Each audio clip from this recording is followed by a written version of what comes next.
Hello, everyone, and thank you again to join us in the sixth webinar of OPAI, Ordinary People Achieving Impact.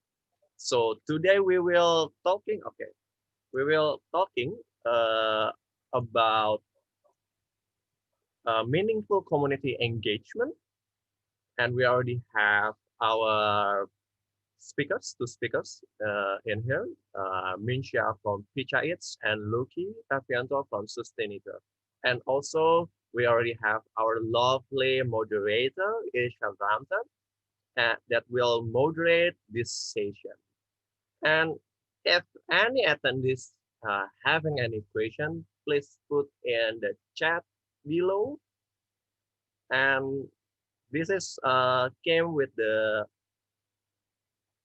sponsor from the Robert Bosch Alumni Network and AAC Berlin. So furthermore, let me to give the time for our lovely moderator, Irshad, to moderate this session. Thanks so much, Bandri. So, hi everyone. So my name is Irshad. I will be the moderator for today's session. So just a very short note about OPAI. So we are actually exploring ways of how ordinary people can achieve impact. And these people that we're looking at may or may not be running organizations of their own. So today is a very special topic that we will be talking about, and we'll be talking about meaningful community engagement. So with me today, I have two very lovely speakers. So we have Loki from Indonesia, and we have Minsha from Malaysia. Correct, Malaysia, yes. So I'll be giving, oh, my video is spotlighted. Oh my goodness. Okay, so I'll be handing the time over to them to give us a quick overview of the organizations that they represent and what is their role within the organization. So maybe, Loki, do you want to start first? I think Mincha first. Okay, Mincha, Mincha, do you want to go first? Yeah, sure. Can everyone hear me? Yeah, loud and clear. Okay, great. Hello everyone. So my name is Mincha, and I'm from Malaysia. So I'm with Picha Eats currently, and in Picha Eats, I am basically a community builder. So I remember that when I first joined the company, I was wondering what is a community builder, right? So in Picha Eats, what we do is we connect with refugee chefs in Malaysia, who's from a variety of countries, include Syria, Afghanistan, Pakistan, Palestine, and we sell food. And we do food delivery, we do catering, and we also do ready-to-heat meals. And so the whole idea is so that when these refugees, they are in Malaysia, they actually facing this issue where they are not allowed to work legally because Malaysia is not a signatory of UN convention. So with these restriction or limitations, we also find that there is this potential of them actually being able to serve really great food and really authentic dishes from their own home country as well. And that's how Picha Eats happened. And so far, it's our 4th year running Picha Eats. And I have been with the company since about 2 years ago.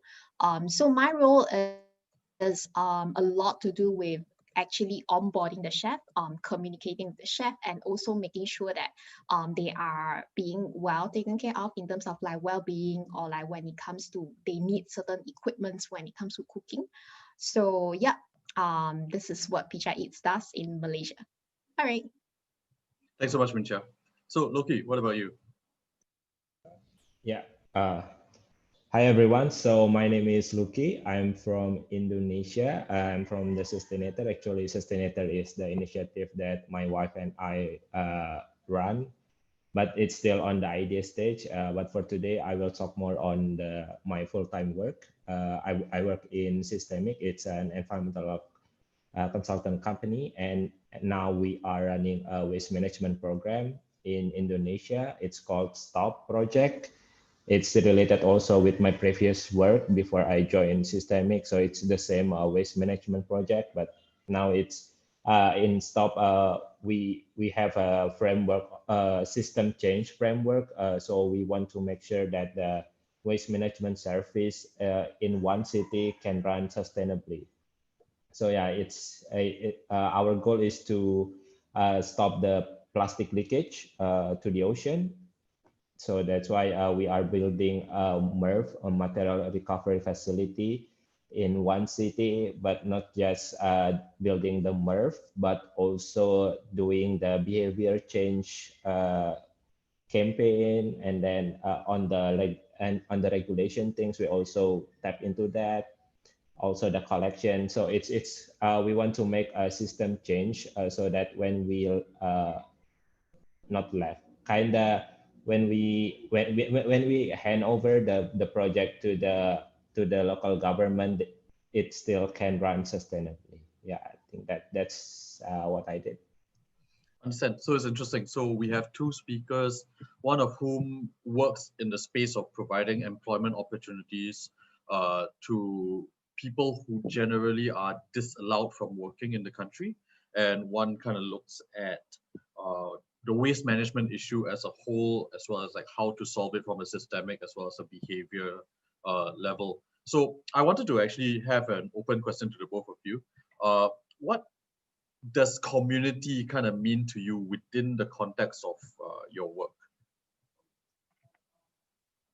Okay.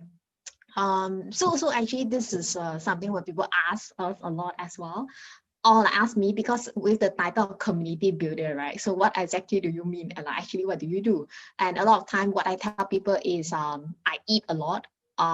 Because it's a food business. So in this case, when you're liaising with community, it's really all about all the way from you testing the food, and then you also do market tests with the chef, and then you need to be able to evaluate whether or not it's a good dish, and then bring it to the client. And probably this cycle will never stop, right? Because you always has new menu coming out.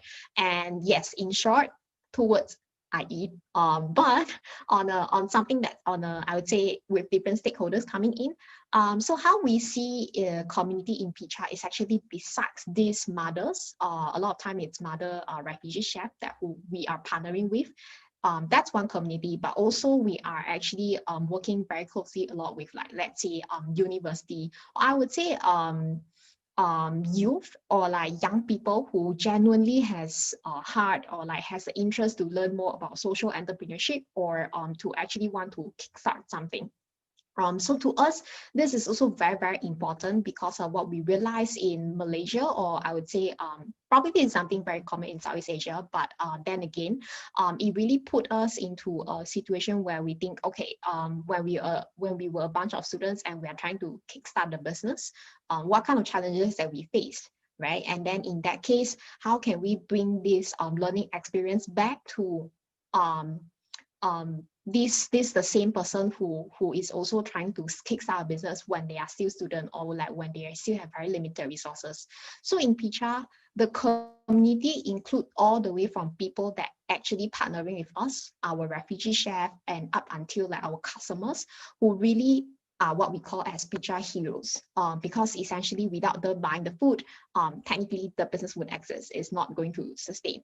And then also up until students, or like I would say young people that are trying to champion a social cause, because this is very important, because only when there are more people coming on board and trying to use business as a way to address a social issue, then the public will start seeing that, oh, this is something doable. This is something that, I can be a part of. And how can I be a part of it? It doesn't mean that I have to start something. It could be I actually support someone by buying, by recommendation. So all of these build up the community in Picha Eats at the end of the day. Yeah.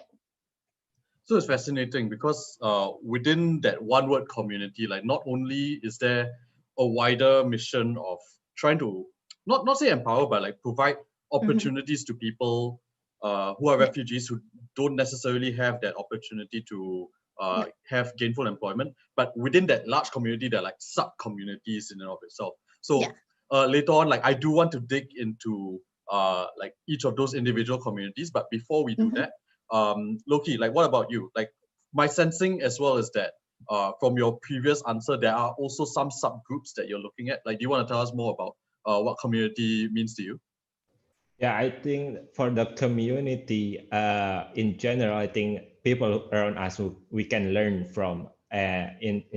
in terms of what we did in waste management project in Stop, we targeted the urban and the rural people there, the urban and rural community, because they have a different characteristic. But the thing is that there is this one cases that I think I answer that we can learn from the community is that when we did a social mapping back in last year, and we asked about do you know what type the type of the waste, and the answer is that for organic is God created materials, and for the non-organic waste is a human created materials.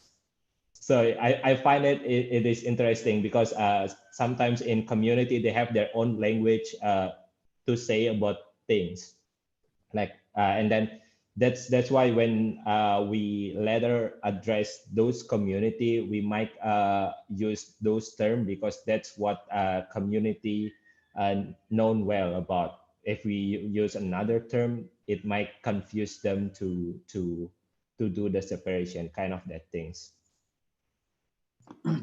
Interesting. So on the one hand, there's a separation between like urban communities and rural communities. And another thing that you brought up is that like within these individual communities, like there's certain lingo and certain ways that they refer to like the different types of waste that actually comes up that your organization, or rather the people in your organization, actually pick up so that you can actually have that closer rapport to them. So I wanted to actually follow up with the next question of what represents meaningful engagement of the different communities. And I also wanted to expand on whether or not there are other key stakeholders that enable this meaningful engagement beyond just the people that, for example, you're trying to do behavior change on. You also mentioned that the local government is a key player. So how do the different pieces come together, and what do you think is meaningful engagement beyond speaking the specific lingo? Yeah, like what I said, we are using a framework of system change. So that's why we try to do a bottom up, but also top down. So we are on the bottom up. We're targeting the community. We want to know what is their voice regarding the waste management service, and then in terms of the top down, how to make sure that the community voice is heard, and also the local government make sure that the service should be provided for all. So like in terms of the meaningful one, I think when the community and also the local government itself has a self belonging to the waste management service, things that the community are aware that they need this waste management service, and also that if they don't have this waste management service, the future of themselves or their kids, their grandkids, their grandchildren, grandchildren will be disrupted with all of the waste that they will face in the future. So that's why when we go to the community, first of course we have to learn from them first. That's why in the beginning we did a social mapping one, because we want to know the characteristic of the community. And then when we try to roll out our implementation, like starting the collection to the community, we want to make sure that when the community separate their waste, we will not mix their waste again in our collection vehicle. So that's why in our collection vehicle, we have a separate container. Like we divided the one container, but have two different color to make sure that it is a color coded, and make sure that when the community separate their waste, we put it in the same category, like where they separated. Yeah, I think that's it. Understand. So before I go over to Minxia, like I do want to ask a final follow up to that. So one of the things that you do is you social map in order to understand the existing system and the way of doing things. and as a company, you are there to implement like a new system for them to actually manage the waste better. So beyond the more positive side of like getting community buy-in and like getting them to actually go ahead with the plan that you're proposing, how does meaningful community engagement look like when it comes to people that are pushing back against the solution that you're creating? Like, do you have any anecdotes or stories that you can tell about some challenges that you faced when trying to push a new solution within a community? Yeah, actually, like when there is a pushback, we always try to discuss it with the community. So that's why we held gatherings, community gatherings. But in this COVID situation, actually, it's a bit hard. So, but we try. So we are being creative on that because we want to make sure that we are following the protocol, the COVID protocol. But also we want to make sure that we have a space where we can have a discussion with the community. So we have a community gathering for our piloting that already started last July. So that's we limited the gatherings to 20 people. So on this discussion or gathering, we discuss about how our collection system will be going, how we will process the waste, and also how like the pushback sometimes coming from the the collection fee, because we also have to charge the community so that the waste management service can run sustainably, because it's not just about giving a free service to them, but also having them paid so that they have self responsible on the waste that they generate. So that's why sometimes the pushback coming from the collection fee. And when the things that we want, we try to resolve on that is that we have a discussion on that, and we break down the cost. Like for example, we charge 30,000 rupiah, and then we break down the part of those cost breakdown of those 30, like for the worker who sort the waste, or the process to process the waste in the MRF, and also the collection, the driver cost, the fuel cost, and also to the electricity cost, all of that, so that the community can understand about those 30. It's not just it's also about the transparency, giving transparency to the community, so that we can gain the trust of the community. So yeah, I think that's what we did to make sure that the community buy in about our project, to make sure that when they have a concern about our project, let's sit down and discuss about it. Interesting. So at the end of the day, it really just boils down to communication and transparency Yeah. in these kind of difficult situations. Yeah.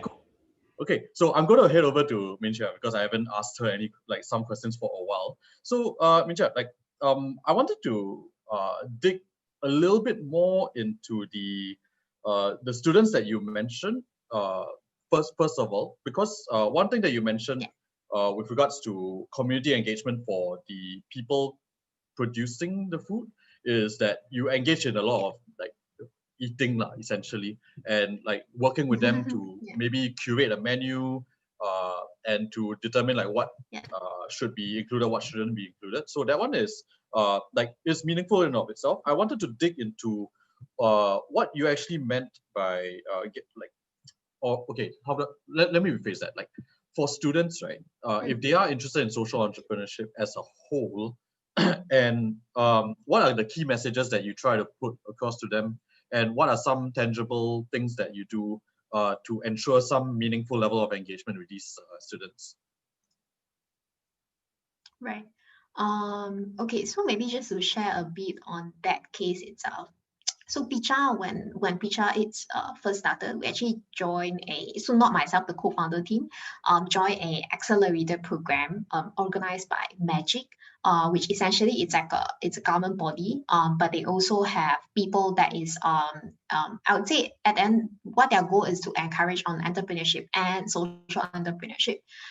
So I think a lot of times whether or not entrepreneurship or social entrepreneurship will boom, it has a lot of factors into it. First, of course, it has to go back to like how government support these small enterprises, and then the second, to me, it's actually how widely public are actually want to support or like really see this as a business rather than just a charity.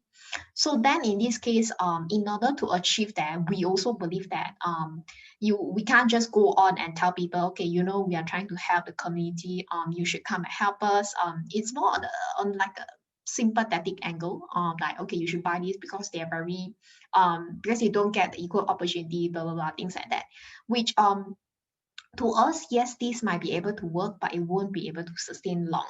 And coming back to the question where how do we see student playing a role in this? At the end of the day, it's I think the purpose of this is to really curate or like to really be able to help to set up an environment where people appreciate business coming in to address social problem, right? So then in this case, which is how social entrepreneurship can play a very big role.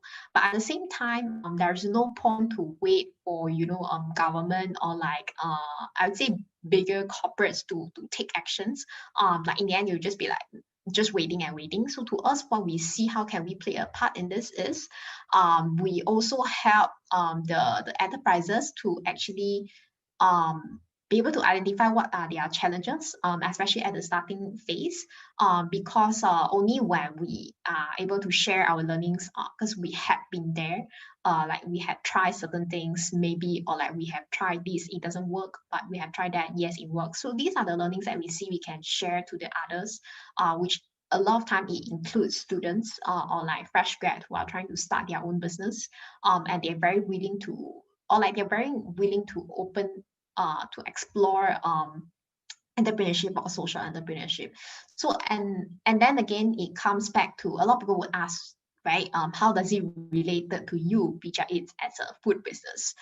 So in this case, we really see this as like a long-term game, where imagine if later on it becomes a norm for people to think about social problem and business together. People don't see it against each other. People see that social enterprise, oh, okay, great.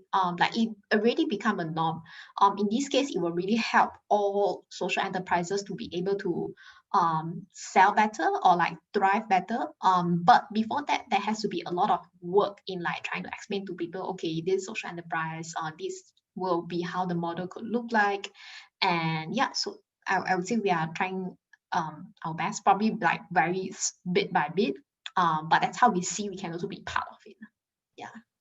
Understand. So it seems like the meaningfulness of the engagement with the students, especially those that are looking to set up their own social enterprise or like do a little bit of business for good, is on the one hand having that supportive element where you're just like, yes, we want to be there for you, and at the same time like communicating common pitfalls so that they don't fall into the same thing over that you guys did, and hopefully they would not make the mistake. Although if I were to inject my own opinion, like sometimes making the mistake is the learning process in itself. But so moving from that, like beyond like supporting students who want to start social enterprises, like one very interesting thing that I got from your previous sharing was that you refer to your customers as Picha heroes.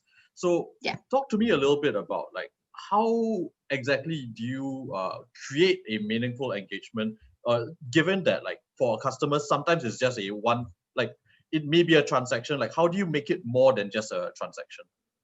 Right.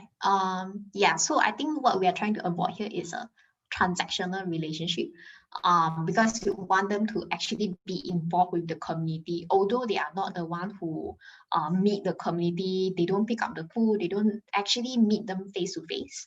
In terms of the chef who prepare their food, but basically the reason that we call them Picha heroes is, I mean, we started out as like a very small F&B. And like we don't really have halal certification, things like that, which which in Malaysia, sometimes people do look at that, especially when it comes to like corporates or like companies.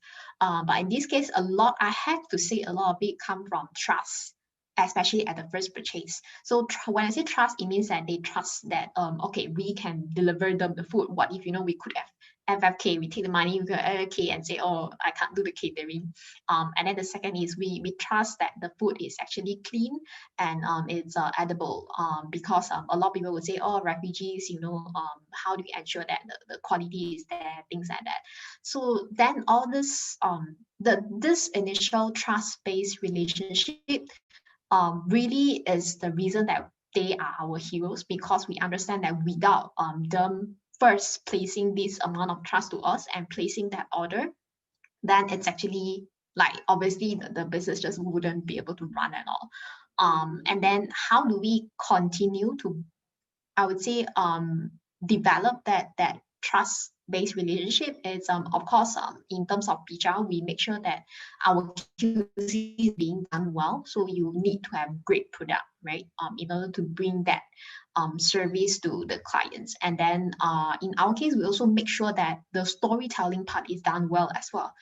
Because I mean, wouldn't deny that at these days, a lot of people like to know or like to really read about stories. And I would say that when they are being brought on a journey that they enjoy, or seeing, let's say they bought from this chef, and then this particular chef actually able to use the money and send the kids to school, or like can clear off the debt. So all of this is how the customers are actually journey together with the refugee chef that we have. So although they don't meet each other, but we try to put them onto a journey that you are together with the community, or this is exactly the impact that we are making.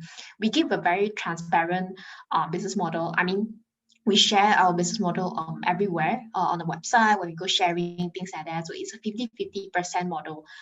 The client will know exactly how much are they giving back to the community.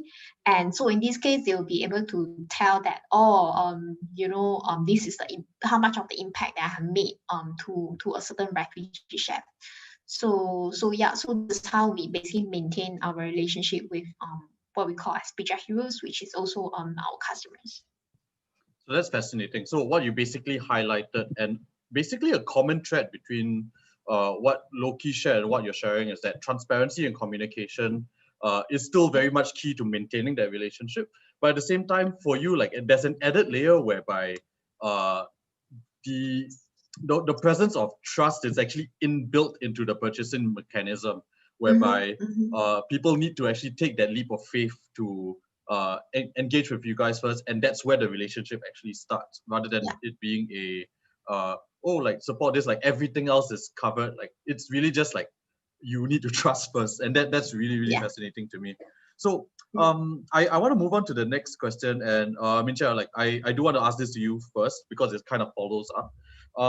Like, do you have any interesting anecdotes of like how so the original question is basically like interesting anecdotes about the value of community. I do want to bring it to this specific point of like the Pizza Heroes. Like, is there any interesting results of that transparency that you've actually baked in? You guys have actually baked into the model. Like, what, like for example, did anyone like kind of reach out, or like was there any organic like meeting up that happened as a result of that like relationship that you managed to forge, even though they can't see each other? Like, just want to know your thoughts. Yeah. Okay, I hope I'm answering this correctly. But so for us, right, initially what we thought of is so people were asking, how can I be a part of your social cause? And then that's when we tell them, oh, you know what, you can buy our food. If you have a meeting, then you can get a catering. If you have like a home party, then you can get a mini buffet sets, things like that. But eventually, people actually are more curious on wanting to meet the refugee chef in person. Which what is interesting to me is that actually allow us to open up another opportunity, business opportunity, which is we host these people into a refugee chef house. So this is what we call as open houses. Of course, we don't do it now at this moment because of COVID situation and all. Yeah. So we have these pizza experiences. We call it basically it can come in many different kind of format. It could be in the refugee house itself, or it could also be at a very curated space, and then they come in more as a storyteller. And of course, it also has their food.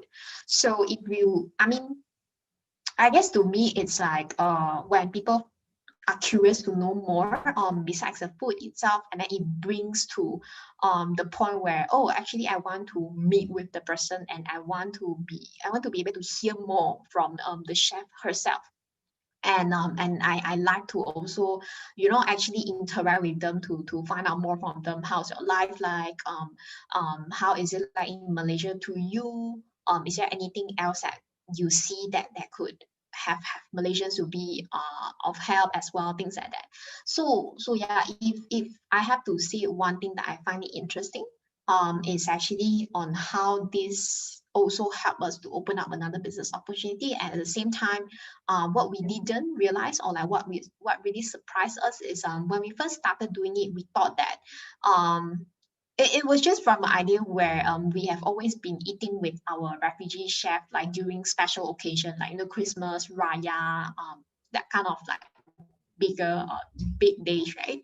And that I think there's this one day that we thought, okay, so boring, it's always been like us and the chef. So we have been seeing the same face again and again, like very boring already. So let's bring a friend. And then that's when a few friends came, and then they're like, oh, this is such a great experience. You should try to, you know, promote it out. And yeah, that's how it happened. And what's really surprises when people come and they see this as a very transformative experience, because it allows them to see a different side of KL, a different side of people, people that are usually only like, you know, appear on like the news because refugee, right? And they never expect that, oh, in a very common condominium, one of the houses is them actually staying in there, living like a very normal life. And there's no camp and all. It's really just like a like anyone, or like anyone like you and like me basically. And also they have to find jobs, they have to find schools for their kids. So technically it's like same, but at the same time they have went through such a different journey as compared to everyone of us as well. So to them it's a very interesting story to hear, and it's even more interesting that come from the chef themselves. So yeah. This is something that I find it quite interesting. Fascinating. And I think to me, what I find interesting is that this process was kind of organic in the sense that like it wasn't like some grand plan that was architectured. It's more, oh, okay, like there's this connection. Let's further that connection. Let's see how that goes. And like it kind of snowballed into what, I mean, not what's happening now because COVID, like unfortunately, but I find that very fascinating. Thanks so much for sharing that. And Loki, what about you? Like, I think for you, like, is there any other interesting anecdotes that like I didn't manage to cover in some of the other questions that I raised up in the past? Like any interesting stories that you found that you kind of want to share with the audience? Actually, like I agree with what Mincha shared. I also want to add regarding what we did here is that we hired a local people so that we can create a connection with the customer or with the community. So because what we found is that sometimes the our driver, collection driver, has built a connection with the community when he pick up the waste. So from that we can get the trust from the community that, oh yeah, I know this person, and yeah, this job is very useful for us. And also if the we kind of build the system where when the community, like one household has a feedback to the system, to our service, they can contact the facilitator. So with like, so I try to explain it in a more detail, because so it, like for example in our piloting we targeted one village, and in here in one village we have like we call it Banjar in here. So we focus on Banjar because it actually the same with neighborhood or RT or RW in Indonesia.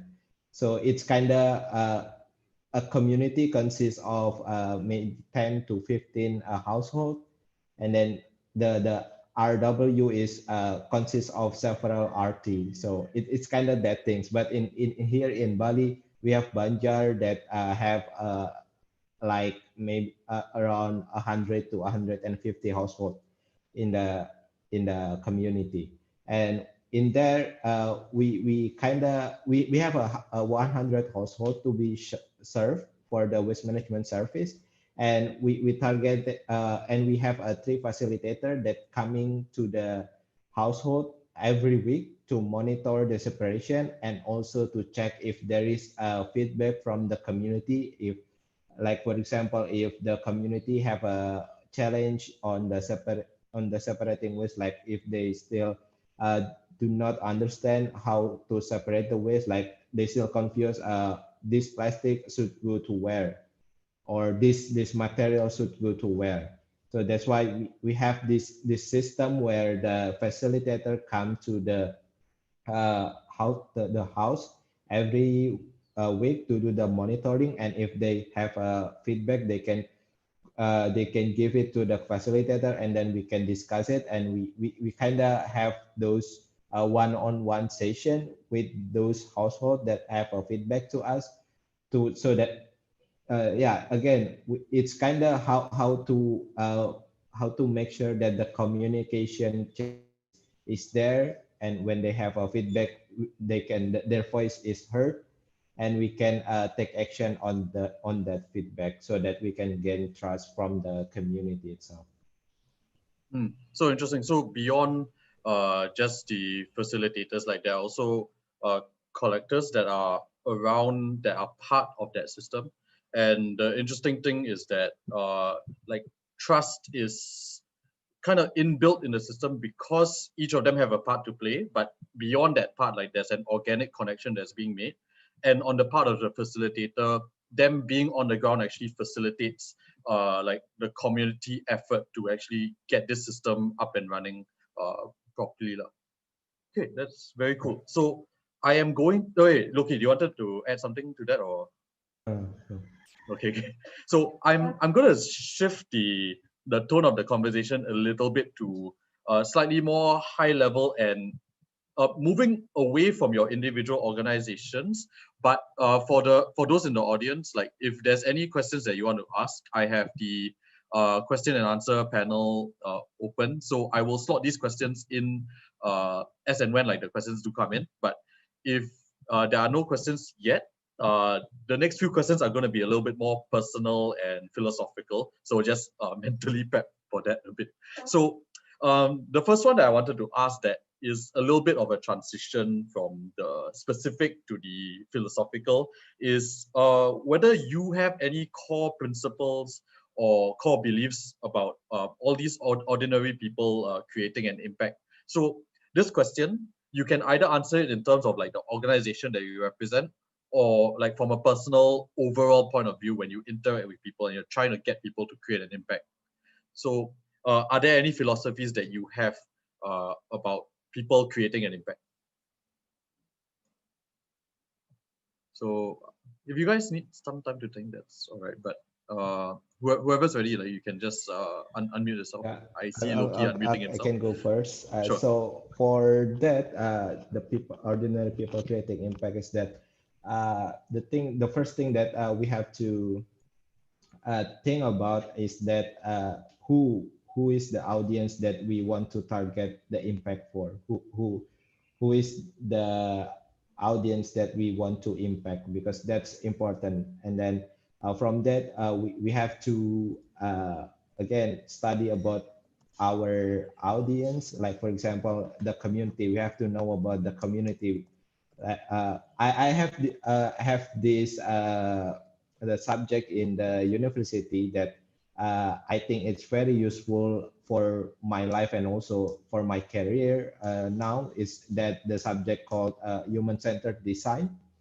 So when we focus on the users that we want to impact, so our solution or the things that we want to impact to them is that will be create with them, not just for them. Because I have a engineering background, and sometimes as an engineer, we always think that, okay, I think this solution will be suitable for the community.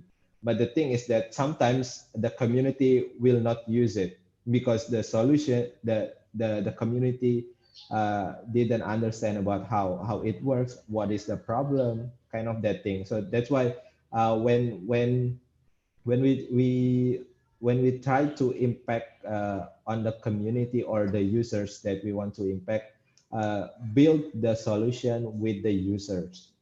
These things that I always try to do in every initiative that I had. Like for example, in Sustainator itself, since it is still in the idea stage and we targeted the small medium enterprises, we always try to talk with the SMEs to learn about what their needs, what they need to do, what is their what is their problems and what they need to solve the problem.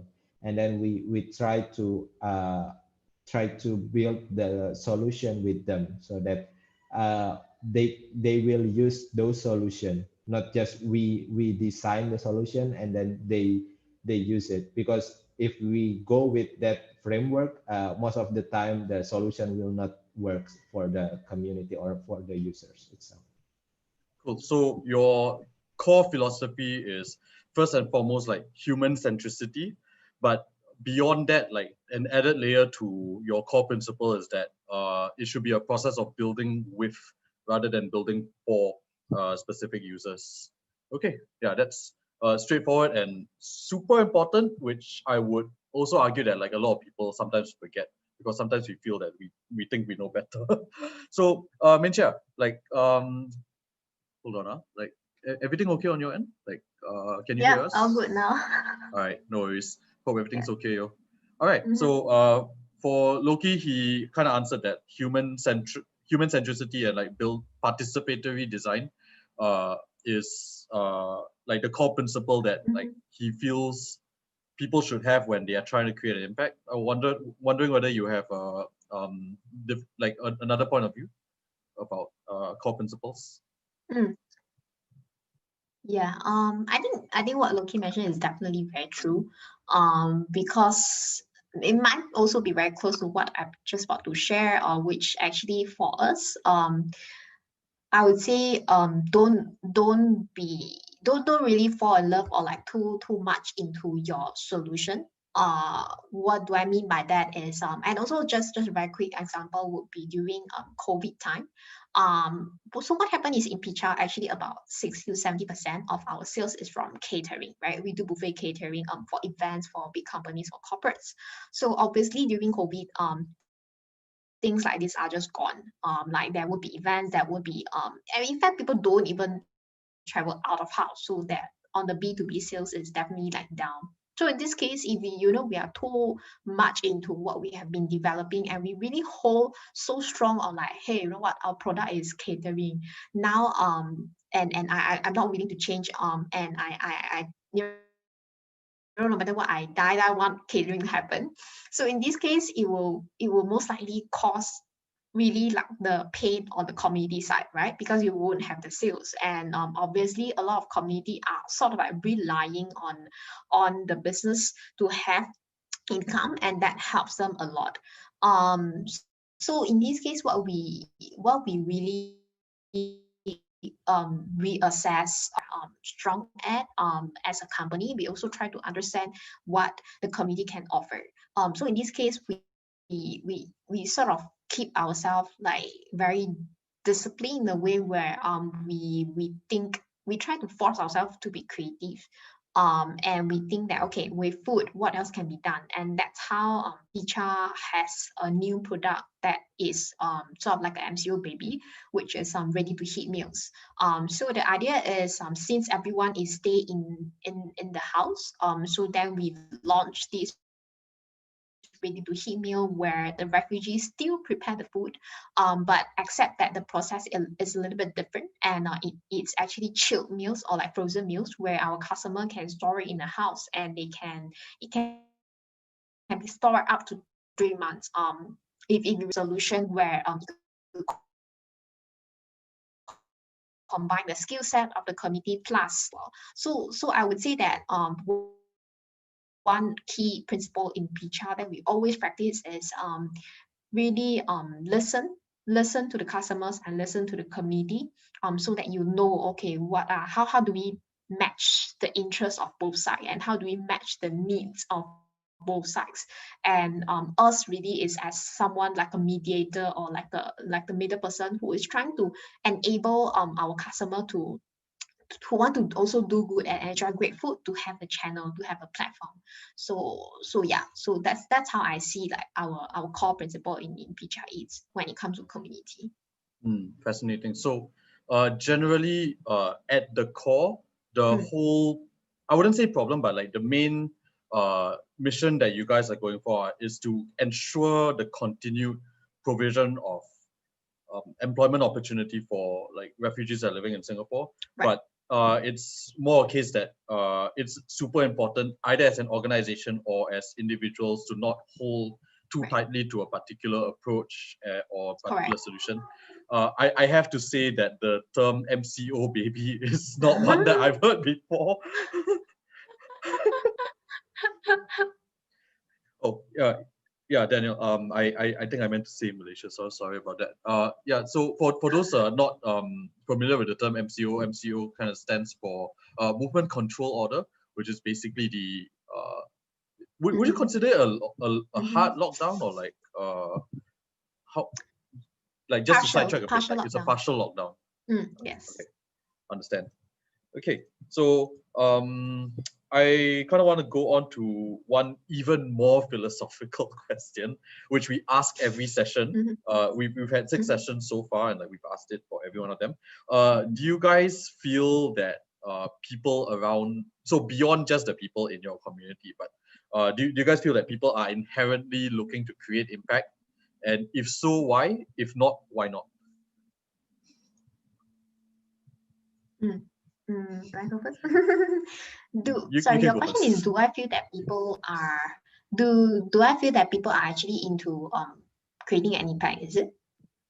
So like are people inherently looking to like create the impact? Yeah. So do people care? Do people not care? That, yeah. I see. Okay.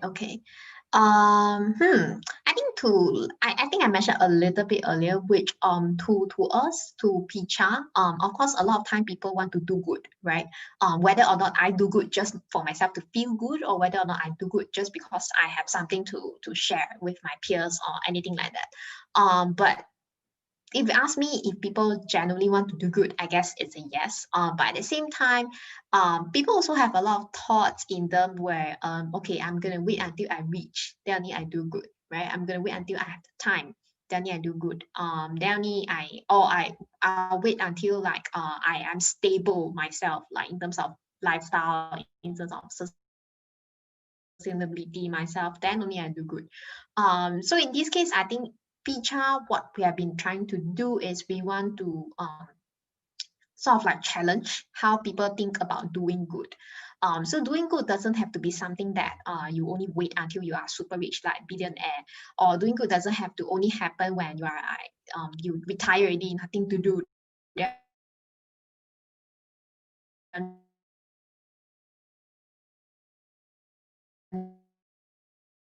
I started. That's how I also believe, and that's why I would say I joined PCHA as one of the team member. So that still of course we do meet people where they sort of like challenge or like ask us, you know,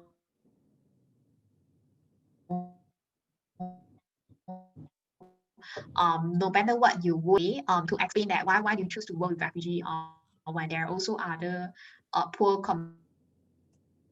community that, you know, also Malaysians, things like that, and where Are you actually, is it like you are partnering with the community, or is it you are using the community to earn money, right? I mean, like, this is something super controversial.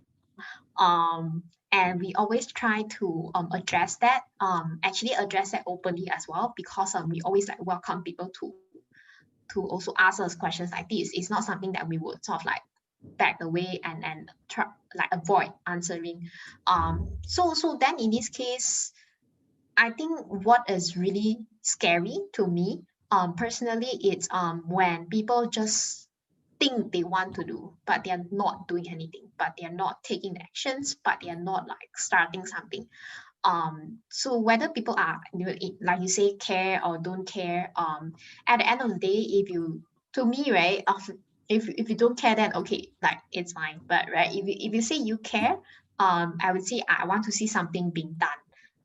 It can be small thing, it can be big thing, but there's also a huge group of people who is more like, oh, actually I care, but you know, that to me it's more like a group where I will feel like, do you actually care or you don't care? So if I would say we try to focus on this group of people where they care, they care, like genuinely care, but at the same time they don't see at either there's no reliable outlet or like channel for them to do that, or either they are just, like I say, there's a lot of like excuses per se, like no time, no money, no time, things like that. So yeah, we're trying to like target or like enable this group of people where they say, okay, if you care, then let's do something together. That's what we always try to I would say, throw out this question or challenge people. Yeah.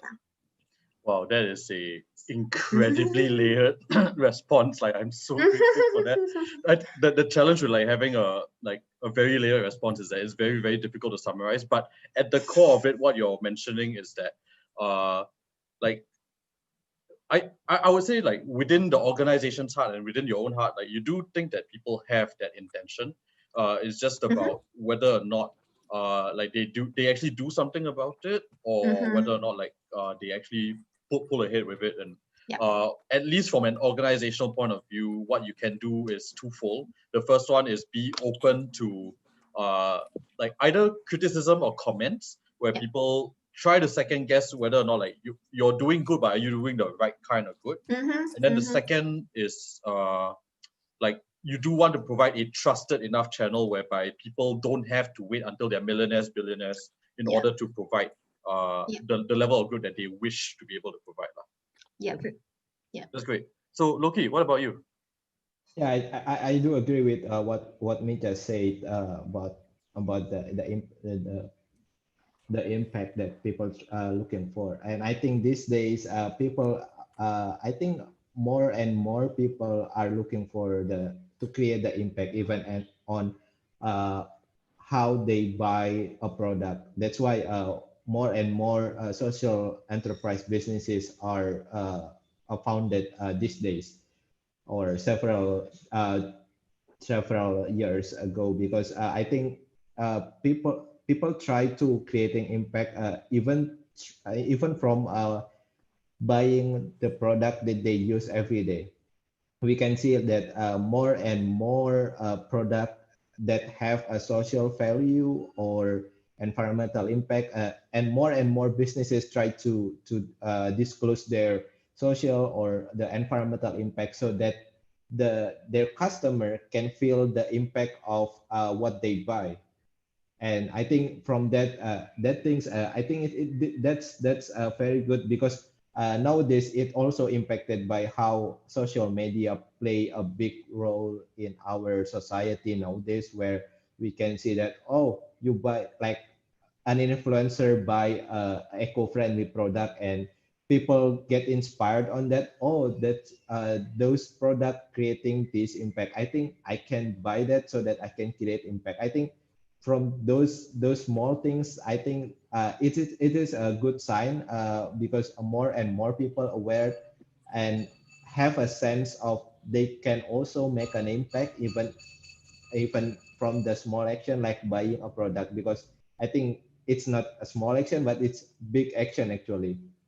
And also I do agree with sometimes people just think about how can I make an impact, and I care, but do not know how to do it.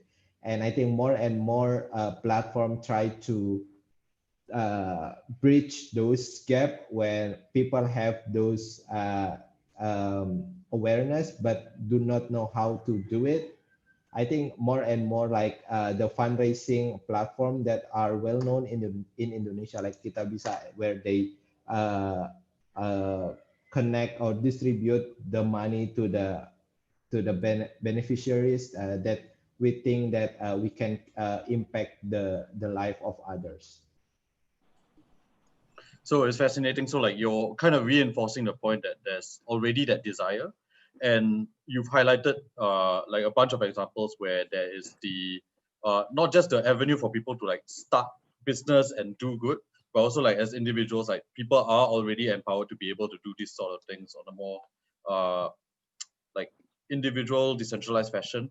And I really enjoy this question because like it really illuminates like from your individual like experiences, right? Like what uh what kind of hope we can expect from like people out there lah. So like it's super uh enlightening and also hopeful, which makes me regret asking it first, because like the next question actually is less maybe I should swap it next time. Yeah, I'll take a note of that. But yeah, so the next question, and this is the second last question that will come from me, is a little bit yeah, I'll just go through it. Yeah. So I wanted to ask like so maybe in addition to the specific issues that you guys are trying to tackle within your line of work, do you feel what do you feel in your own countries like there's a matter of urgency where you would like to see more ordinary people like attempting to create some sort of impact?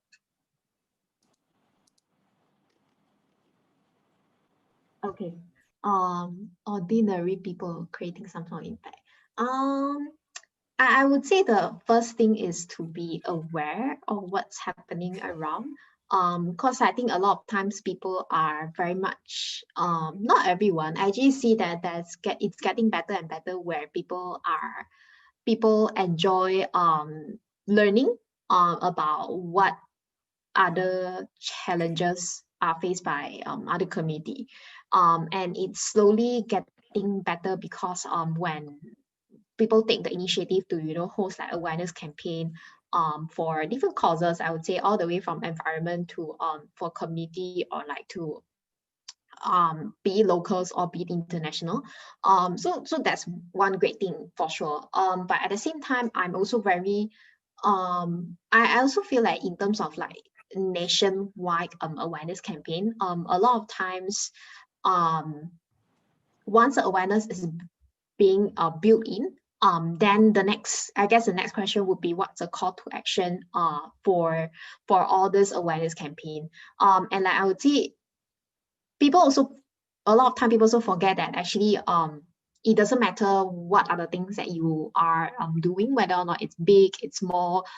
It might seem like very small, but later on it could be something that could also inspire someone else to start something. So like I guess in a giving a bit of a specific example would be people don't know that actually with one catering, let's say like because in Picha our minimum packs for catering minimum value is actually 1,000 ringgit, Malaysian ringgit, and then in this case once with 1,000 ringgit, then 500 ringgit is actually going back to the family. So that is already school fees of like the children and the family itself. So then in this case, the very simple, like you just have to spend one meal with Picha and then you are already making an impact. And we're talking about like very tangible impact because it's money, right?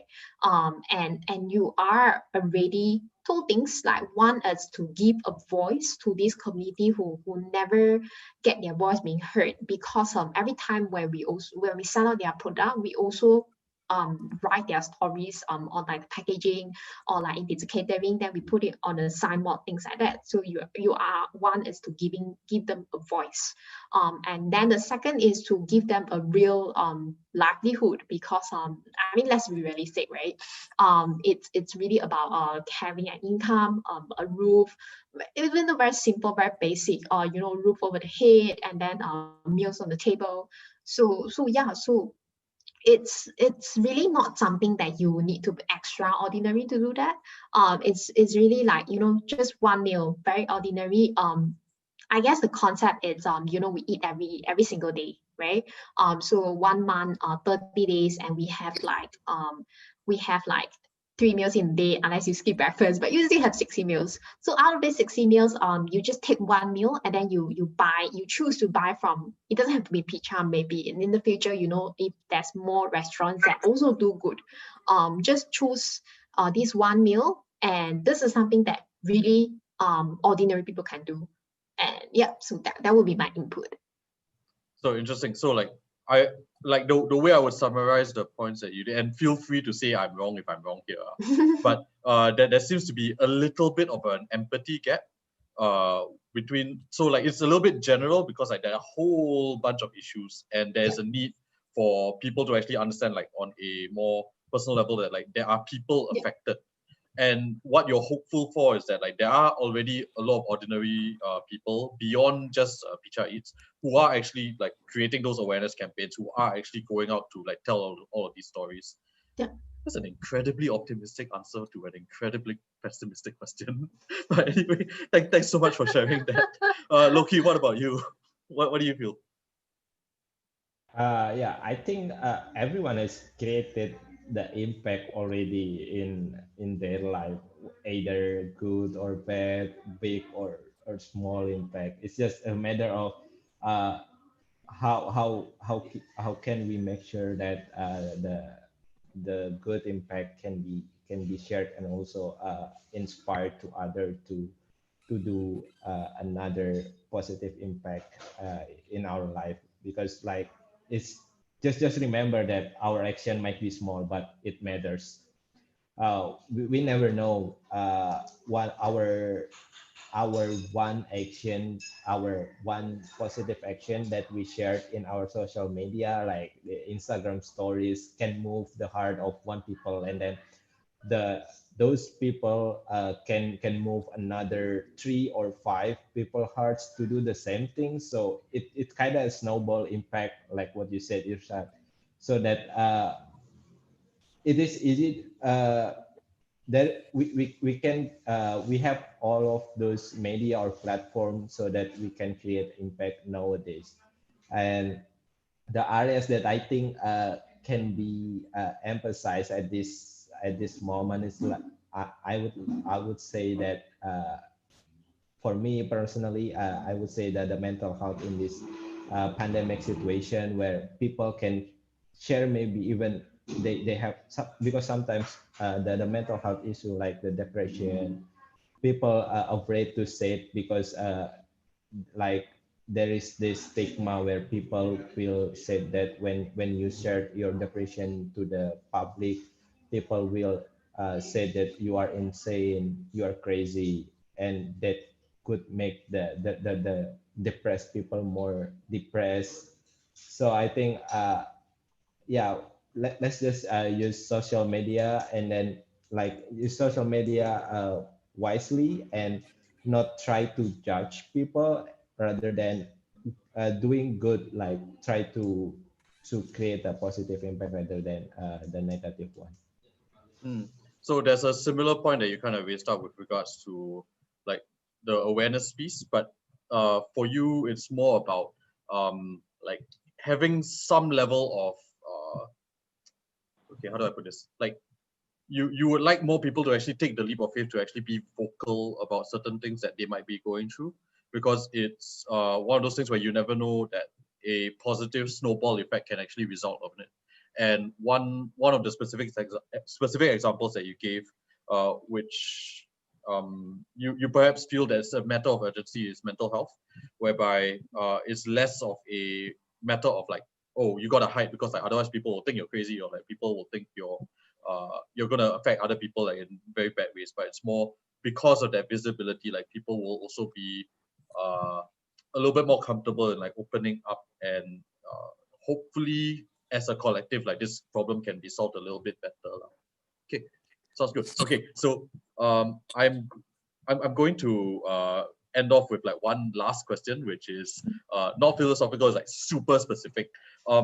So Loki, you already mentioned the point on human-centric design, but generally for both of you, do you guys have any frameworks or any resources or anything that you want to recommend to anyone watching this that actually informed your own knowledge about the social change ecosystem? Oh, can you give like one example? What do you mean by that?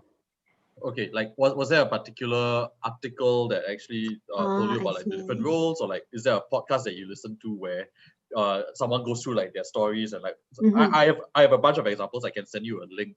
I'll send the link in the chat for my own personal list. But do you guys have anything that you guys read or listen to, or like is there a role model that you might have that you actually look to for wisdom to actually go on within this space?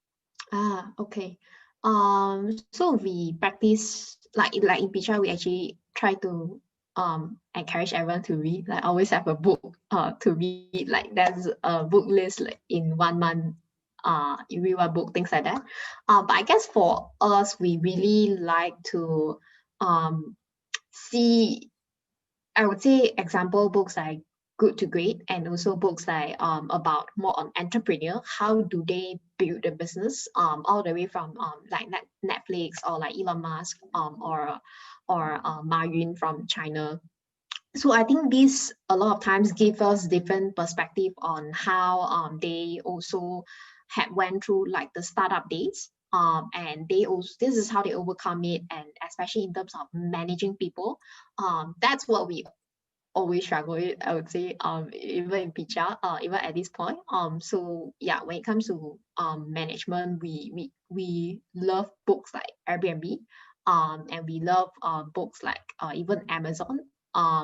So it always gives different perspective of how there are processes that you like from Amazon, and then you can try to apply it. There are culture that you like from Airbnb, then you can apply it. So yeah, I would say biographies from entrepreneurs are something that we always try to refer to. So that gives some perspective from different people. Yeah. Fascinating. So like the main within the company lah, like the main source of wisdom is really from biographies, like this sort of books, where these pretty well resourced companies, like they kind of share their knowledge, and that's actually quite applicable to like your own organization. That's cool. So Loki, like, do you have anything else beyond human-centric design that you want to share? Yeah, actually, like I would recommend the system change framework and also the theory of change framework. So when you try to start an initiative, try to look, see the theory of change, so that you know what kind of change that you want to bring in the community, and then how you're gonna impact it, so that it kind of be like your kind of Bible, like things that you see again when you run the business. Is it on the right track or not? And also the system change is that the things that the framework that we use here in my company on trying to create a waste management service that can run sustainably. So it's like we are working on the enablers. So like try to break down the system into small pieces, and then working on the enablers, like for example on the community, like the behavior change that I mentioned.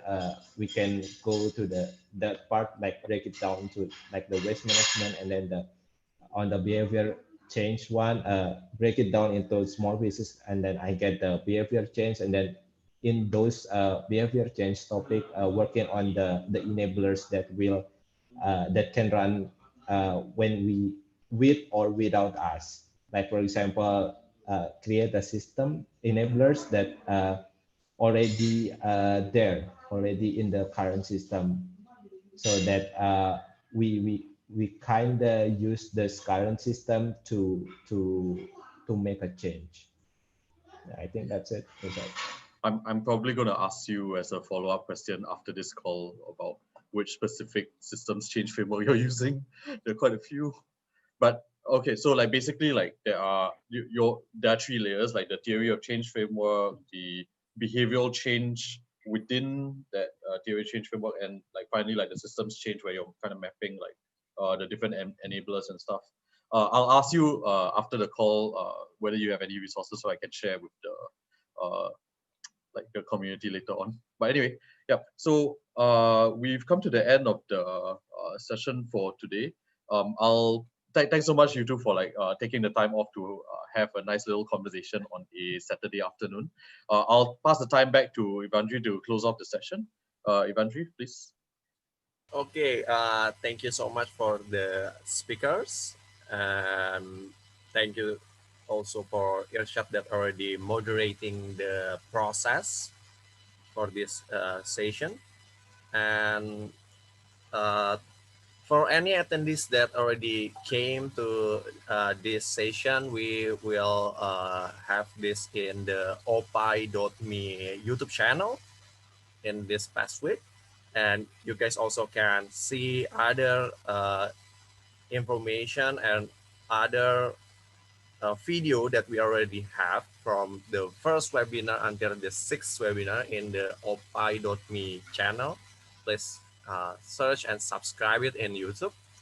And the next one is we will continue the next session in 2 weeks, and we will post the poster and we will email you guys again for the date. I will be in Saturday or will be in back again in Tuesday. We will talking about that in the matter of the time. So next week you guys will be get the information from us from the opai.me newsletter, and also we will inform you guys about the toolkit that opai.me already making in the process, and we will give you some little bit update about that. Thank you all for joining us in the sixth webinar of Ordinary People Achieving Impact that supported by Bosch Alumni Network and AAC Berlin. Thank you and have a good day.